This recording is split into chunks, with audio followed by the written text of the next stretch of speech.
Why most investors use 1031 exchanges incorrectly.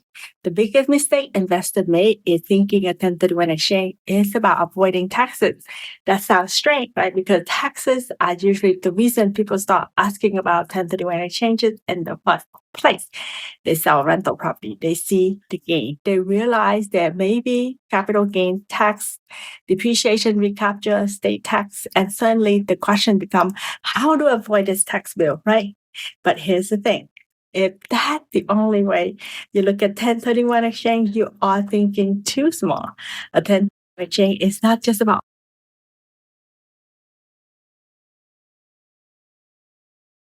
for it this way. Your equity is fewer. Every time you sell a property and lose a big chunk of that equity to taxes, you have less fuel for the next deal, right? Less down payment, less buying power, less cash flow potential, right?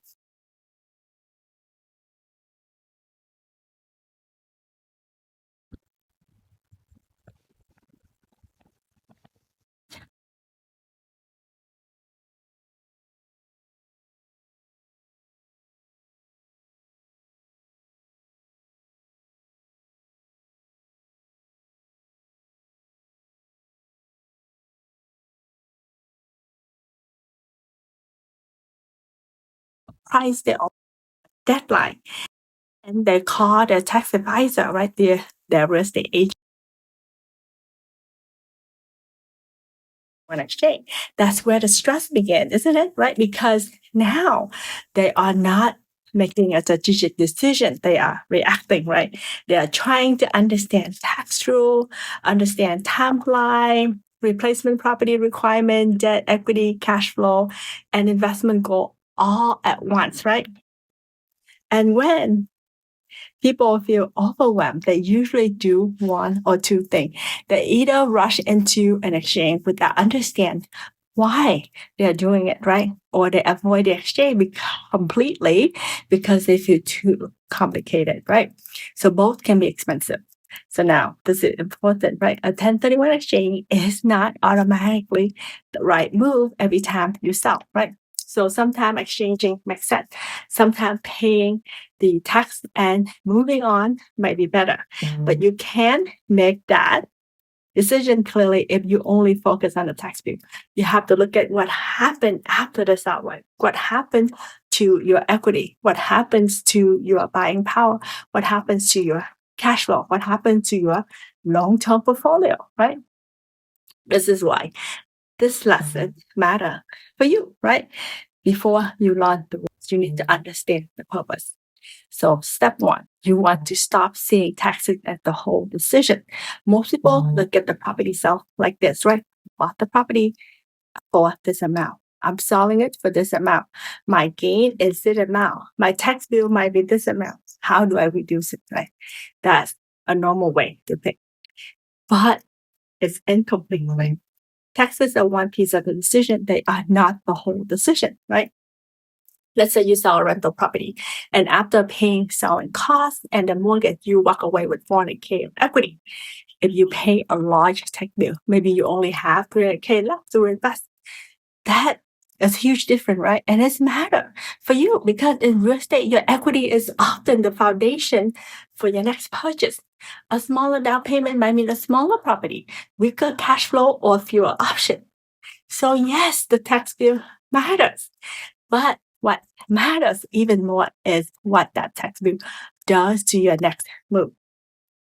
Here's the common mistake, right? Investor asks, how do I avoid taxes? Advanced investor asks, what is the best use of this equity, right? So that one question creates a completely different conversation. Step two for you is to understand equity as fuel, right? Think of your equity like fuel and a vehicle. The vehicle is your investment portfolio. The tanks is full. You can go faster. You can buy better assets. You can trade out of underperforming properties.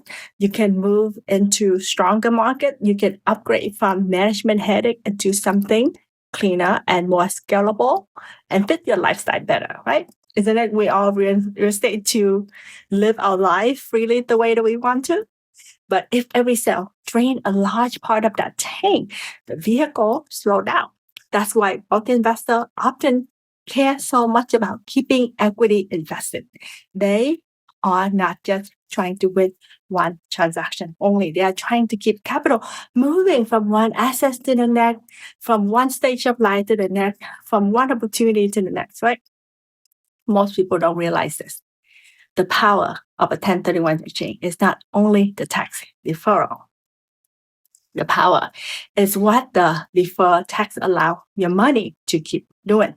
If the equity stays invested, it can continue supporting more real estate, more income, more appreciation, and more flexibility. That's why the exchange is not just a tax tool, it's a compounding tool. Step 3 for you, think beyond the property you're selling. A lot of investors get emotionally stuck on the property they currently own, right? Maybe they have owned it for 10 years. Maybe it have appreciated a lot. Maybe it had become annoying to manage. Maybe it's no longer fit their life. So they think the decision is about that one property. Should I sell it or keep it? But a strategic investor want to zoom out, right? They want to ask themselves, what role does this property play in my overall portfolio, right? Maybe the property has a lot of equity, but low cash flow. Maybe it is a market that no longer fits their goal. Maybe it takes too much time. Maybe the return on equity is weak. Maybe where a 1031 exchange can become a strategy, not because taxes are scary, but because trapped equity can be redeployed, right? So let's say you own one property that have grown up in value, right? But the cash flow is not very strong anymore. A regular investor may say, I don't want to sell because the tax bill is too high. A strategic investor may say, can I exchange this into a property that give me better income, better location, better long-term growth, or less management stress? So same situation, different mindset. And then step 4 for you, right? Know that wealthy investors think in sequences, right? So this is where the real shift happens. Wealthy investors usually don't think about one isolated stuff. They think in sequences. Buy, improve, hold, sell, exchange, upgrade, reposition, and repeat. They are not asking how do I avoid tax one time. They're asking how do I keep my capital working over and over many years. So that is the heart of a 1031 exchange mindset, right? The exchange is not the finish line. It is a bridge, right? It connects the property that you are leaving to the next property that better fits your goal. And that next property might eventually lead to another more later, right? This is why timing matters, planning matters, property selection matters, your reason for exchanging matters. If you don't know what you are trying to accomplish, the rules can feel overwhelmed, right? But when you understand the bigger strategy, the rules start to have a purpose. The deadlines are there to guide the transaction. The replacement property rules are there to shape the exchange. The tax deferral is there to preserve capital. But the goal is not paperwork, right? The goal is to keep your investment engine moving and moving and moving for you, right? Practical application. So how do you actually use this, right? Before deciding whether a 1031 exchange is worth it, you want to ask yourself 3 simple questions. First, how much equity would I have available if I sold and paid taxes? Second, how much equity could I keep working if I exchange? Third, what could the exchange equity do in the next property? That are solid questions for you. Not just tax versus no tax, right? It's smaller reinvestment versus larger reinvestment. It's stopping the compounding versus continuing the compounding. Let's take money out of the engine versus keeping the engine running. So let's say 2 investors, both sell similar rental properties. One pays the tax and keep the remaining cash and later tries to buy something smaller. The other completes an exchange and keeps more equity invested into the next property. over 1 year, the difference may not seem dramatic, but over 5, 10, or 15 years, that difference can become much bigger, right? Because real estate wealth is not usually built from one perfect deal. It is built from repeated decisions that keep capital working for you. That's why the mindset matters so much, especially with real estate.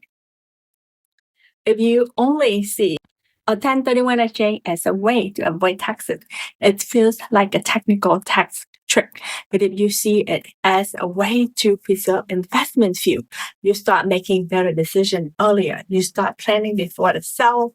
You start thinking about the next property before you let go of the current one. And then you start asking whether your equity is sitting still or moving towards something better. And that's the transformation. You move from I want to avoid taxes to I want my equity to keep compounding. But that is the foundation for everything else. The key takeaway is simple. A 1031 exchange is not really about escaping a tax bill. It's about protecting the fuel that allows your portfolio to keep growing. When you understand that, you stop thinking like someone who is just selling a property and you start thinking like a strategic investor.